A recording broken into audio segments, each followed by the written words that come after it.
So today with Russia, what are they getting in return? We know well that there is no friendship between states. It's always about interests. Everyone comes for their own interests. So today, there is a fear among some people that we've just swapped one master for another. What are you giving the Russians very concretely for them to be there? Are they taking minerals? How are you paying them?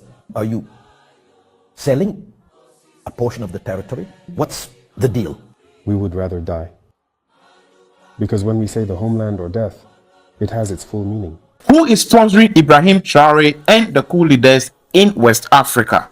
We know that it's not all coup leaders that meant well for Africa. Hello guys, you're welcome to So and So. My name is Xavier. Do we share core values with the coup leader in Burkina Faso who we trained? Why should U.S. taxpayers be paying to train people who then lead coups in Africa? Oftentimes, the people get fed up with their government when one government stays in power for long, making them cry for a military government. It happens a lot in Africa, especially in West Africa. But we know that it's not all the coup that meant well for the people. Some are being sponsored by the Western colonizers, the people that want the government to stay in power for long. Berlin Conference happened in the year 1884 to 1885, where 14 countries in the European zone came together to plan Africa. They actually divided the continent into pieces where countries were being allocated the countries that they will always have dominion over. England was given their share, France was given their share, Spain was given their share, Belgium, a lot of countries. So Africa was actually divided just like a piece of meat. They put knife on it and divided. Over the years, those countries have dominion in those countries. When it comes to West Africa, we have 15 countries in the West African zone. So among these 15 countries, 5 countries, namely Ghana,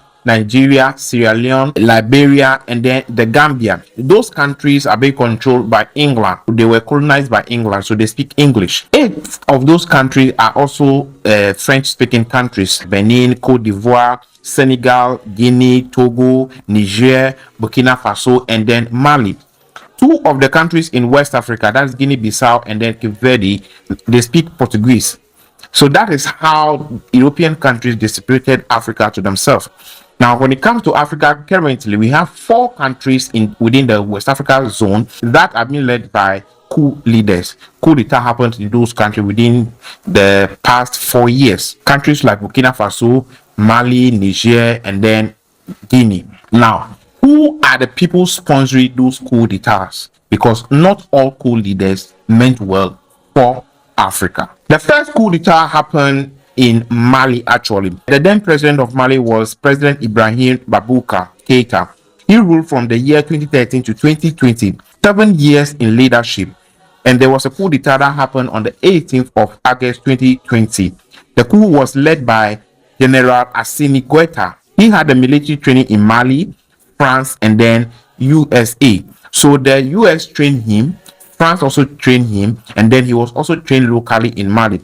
He led the coup overthrowing a civilian government. Now remember, his background is that he was trained in France, he was trained by the American as well. They shared their ideology with him. So does that mean that this guy is being led, or he's being controlled, or he's being sponsored by the US or France? It is true the thing that he is doing that we will know that he's truly being sponsored by somebody, right? Now, after overthrowing the civilian government, he was in power for just 38 days. And then he chose the former defense minister, that was a former army personnel, to be the president of the country. Now that person was also president for just 241 days, and then General Assimi Goïta came back to overthrow the civilian person that he put in office again. He overthrew him about 4 years ago, and since then he's been the leader. Now 4 months after that coup d'etat, there was another coup that happened in Guinea. It was led by General Mamadi Doumbouya. So Colonel Mamadi Doumbouya led the coup on the 5th of September 2021. He overthrew 83 years old Alpha Condé. Alpha Condé was the civilian government of Guinea from the year 2010 to 5th of September 2021. So he was in office for about 11 years before he was overthrown. Now, who is Colonel Mamadi Doumbouya? He was also trained in Guinea and was also trained in France and had a training with the American government. Now, Mamadi is married to Lorraine Doumbouya. Lorraine is a French police officer who is currently working with the National Gendarmerie in France. And this is a colonel, a coup leader in Guinea, married to a French woman, had training in France, and also had training with the American government. Let's watch this video. General Langley, I have constituents that have been scattered across Africa on train and equip missions. So just ballpark, in the last decade, how many Africans has the United States military trained and equipped? Congressman, I don't have that figure. I can get that figure for you. Ballpark, just, how many? Congressman, it would be a wild guess, right? It seems like something we should know, right? Over the years, we have trained a substantial number, especially in the Gulf of Guinea states, including Like more than 10,000? It is more than 10,000. More than 50,000? I'd say we're reaching around 50,000 at least. And what percentage of the people we've trained end up participating in insurrections or coups against their own government? Very small number, Congressman, very small number. So what percentage do you think? I'd say probably less than 1%. But it does happen. The IMET program is in force, and we've pushed a significant number through our schools across the and what data sets do you track to arrive at the conclusion that less than 1% of the roughly 50,000 that we've trained have participated in coups? Because it'd be like about 500, about 1% of 50,000. Congressman, you may have that information. I don't at this time, but I know. Well, I know there are some, right? Like go ahead and throw up that image. This is Colonel Mamadi Doumbouya. And this is a photo of him. Did we train and equip him? Okay, pay attention to this part very, very well. In Guinea? By name, I cannot identify that. Well, that guy in the middle with the big red hat, Colonel Mamadi Doumbouya, that's him with a bunch of U.S. service members outside of our embassy. And just months after this photo was taken in 2021, he led a coup in Guinea and threw out the leader. Does that concern you? Congressman, core values is what we start off with in IMA programs. Do we share core values with Colonel Doumbouya? Core values. I will repeat that. Core values. Respect for humanity. Do we share those values with Colonel Doumbouya? Absolutely. In our curriculum. He led a coup. We do. Okay, well, that's a very telling answer. In Burkina Faso, did we share core values with the leader that we trained there who led a coup? It's in our curriculum. We stress core values. We request civilian-led governance. Wait, hold on. Is leading coups in our curriculum? Absolutely not. So civilian-led. My question is, do we share core values with the coup leader in Burkina Faso who we trained? Holistically, we teach core values with a respect for civilian governance, apolitical, and that's what sticks across a very high percentage in the 99 percentile. Right? But not everybody. And I wonder how many people it takes to plan a coup. I mean, initially you didn't know how many we trained and equipped. Then you said it was 1%. You had no basis for that 1% number because there's no data set you track. Mr. Chairman, I seek unanimous consent to enter into the record. Another U.S. trained soldier stages a coup in West Africa by the Intercept. Without objection, so ordered. And I further seek unanimous consent to enter into the record. U.S. forces trained the Guinean colonel behind the recent coup in West African country, and this is regard to Guinea. Without objection, so ordered. So I guess the question is, why should U.S. taxpayers be paying to train people who then lead coups in Africa?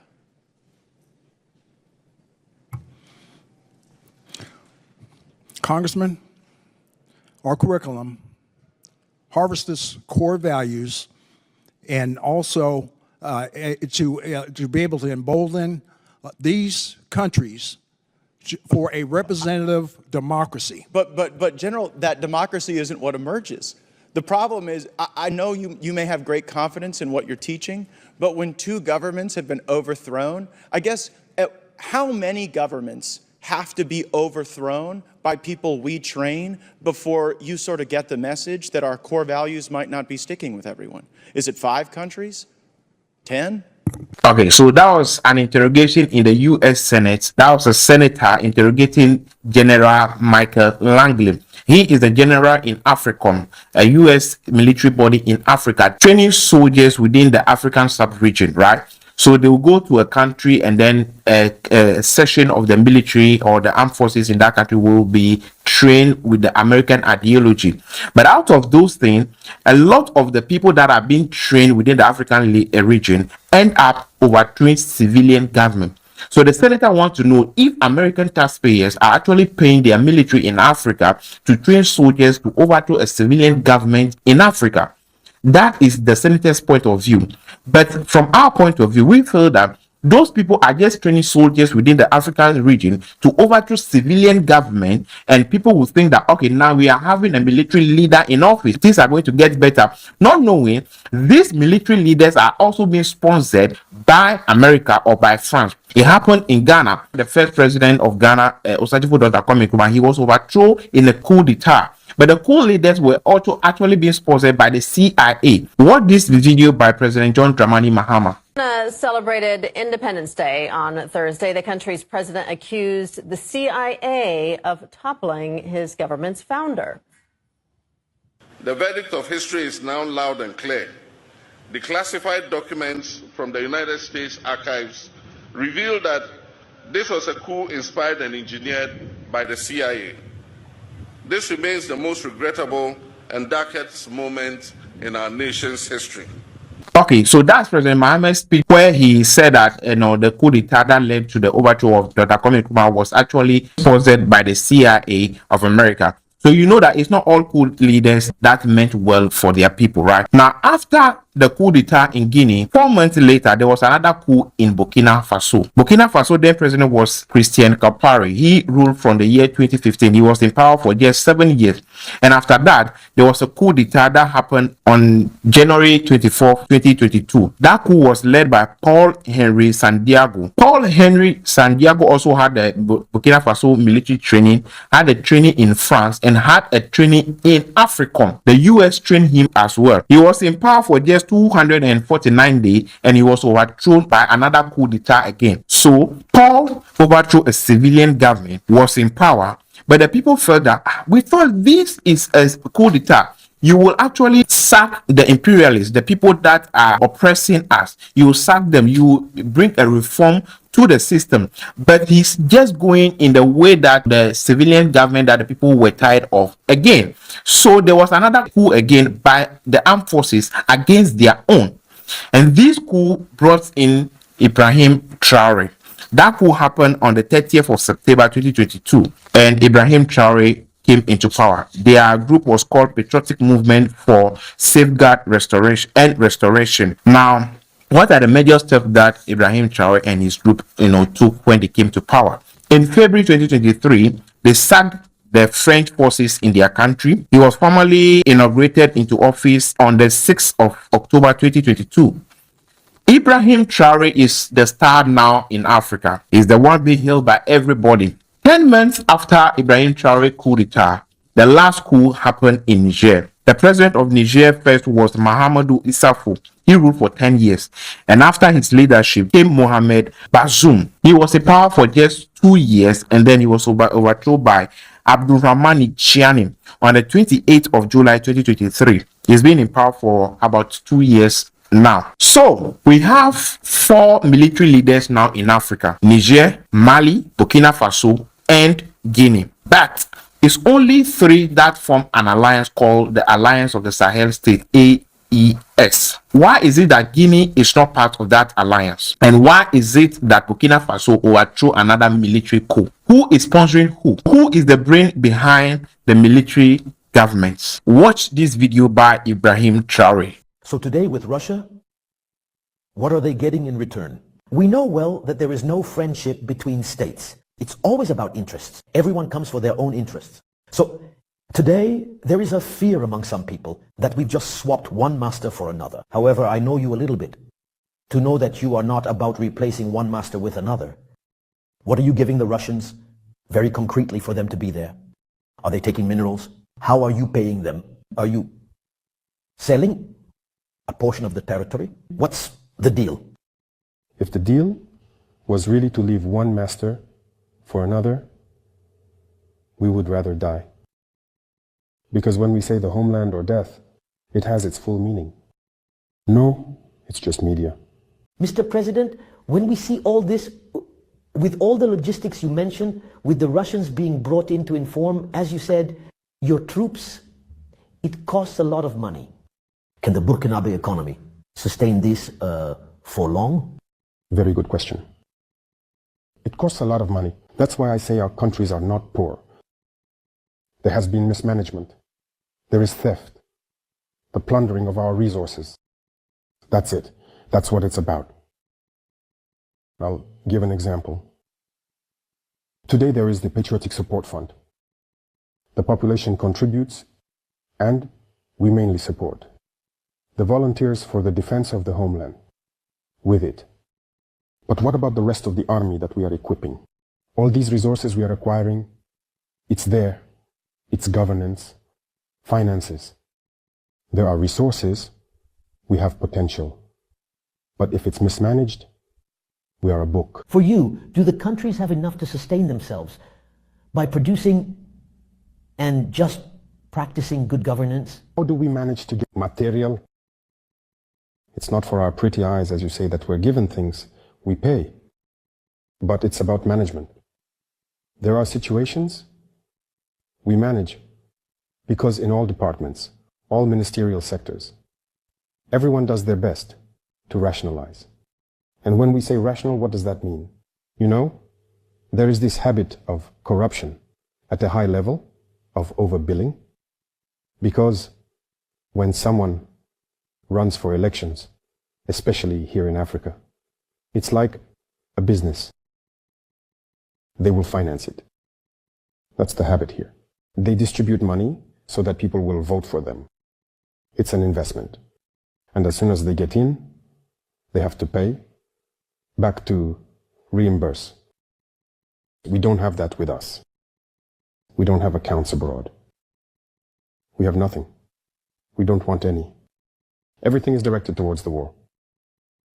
If you look at the oil sector, you know that the state subsidizes petroleum products, gasoline, diesel, so that Burkinabes pay less for it. In 2022, for example, the subsidies were around 400, almost 500 billion. 400 and some, the state pays. 500 billion CFA francs. In 2023, we are at less than 100 billion in subsidies. Does that mean you saved 400 billion in subsidies? How do you explain that? We were free too, when people make their proposals, to tell the company, Sonabi, okay, such and such a person will make a proposal at such a price. But you take it at this price and the rebates you give us. We go open our offshore accounts and put it in there. That's how it happens. And they hold you from that moment on, when you have opened accounts abroad? Of course, if you mess around, we will manage your accounts. We don't have an account. So, everything is geared towards war. These savings, it's the equipment. Okay, so that's Ibrahim Traore's view about Russia. Now we know that the Sahel nation is being sponsored by the people in the Caribbean and the people in Africa. African people in general, they are very spiritual people. So when you see the leader, you will know. Why is it that the Mali leader is not being hailed like Ibrahim Traore? Why is it that the Niger leader is not being praised like Ibrahim Traore? Why is it that Ibrahim Traore they are praising always? You know that when somebody is oppressing you and then there is a coup d'etat, bringing in a new government. Bringing in a new government does not mean that you'll be liberated. Cutting yourself off from the people that you think that they are oppressing you is the real change. That is what the people in the AES have done, why people are praising them. Because when there is a coup d'etat, and then French is still in the country, they are still in your minds. They are still having control of your forces. You have no say. They are still in control. So until there is a real change by cutting off from the people that are oppressing you, the imperialists, you are still under control. And so there's no freedom. There is no liberation. You just sack another puppet out and bring in another puppet in uniform. The changes that Ibrahim Traore is bringing to Burkina Faso is the reason why people think that he is the real Thomas Sankara, or he is the second Thomas Sankara, and is the real person bringing the changes. And so out of them three, we know that the Niger leader is being trained only in Niger. He has been training in Niger. He had no training in France, had no training with the American government. Same as Ibrahim Traore. Ibrahim Traore was only trained in Burkina Faso. He had no military training in France. He had no military training with the American government. He is a local trained person. And all the time, anytime that he's talking, he's only talking for the motherland. He said homeland or death. I said they will defend their homeland to the last drop of their blood. Same message is being preached by the leader in Niger as well. Those two leaders are not training by the foreigners or the imperialists. It's only Mali president Assimi Goïta that had training with the American government and the French government. And so when you see a leader cutting the imperialists out, you will know it that this person actually meant good. And that is the reason why Emmanuel Macron is always on the neck of Ibrahim Traore, trying to kick him out. Ibrahim Traore and the leaders in the Sahel nation are working with Russia. According to them, France was not ready to help them. France was just in their country, taking their resources to the French economy. They are not actually helping them. But with Russia, Russia is ready to help them with ammunition to fight terrorists. There are a lot of terrorism within the Sahel nation. But now terrorists are even running away because they now have ammunition that is being imported from Russia into their country. So their soldiers are now being enabled to fight the terrorists out of their territory. So when you check the background of your military leader, you actually know who is sponsoring who. And when you see the changes that they are bringing into the economy, you will see that this person is being sponsored by this person, and this person is also being sponsored by another person. When you sack the imperialists out, when you take the destiny of your country into your own hands to fight for the motherland, the people will actually know it that you are the true leader that is fighting for them. But when you are in power and you keep being in touch with your imperialists, they will know that you are just another puppet in uniform. I'll keep giving you an update about the Sahel nation as it happens. My name is Sebiadi Soso, and so for now, you're out.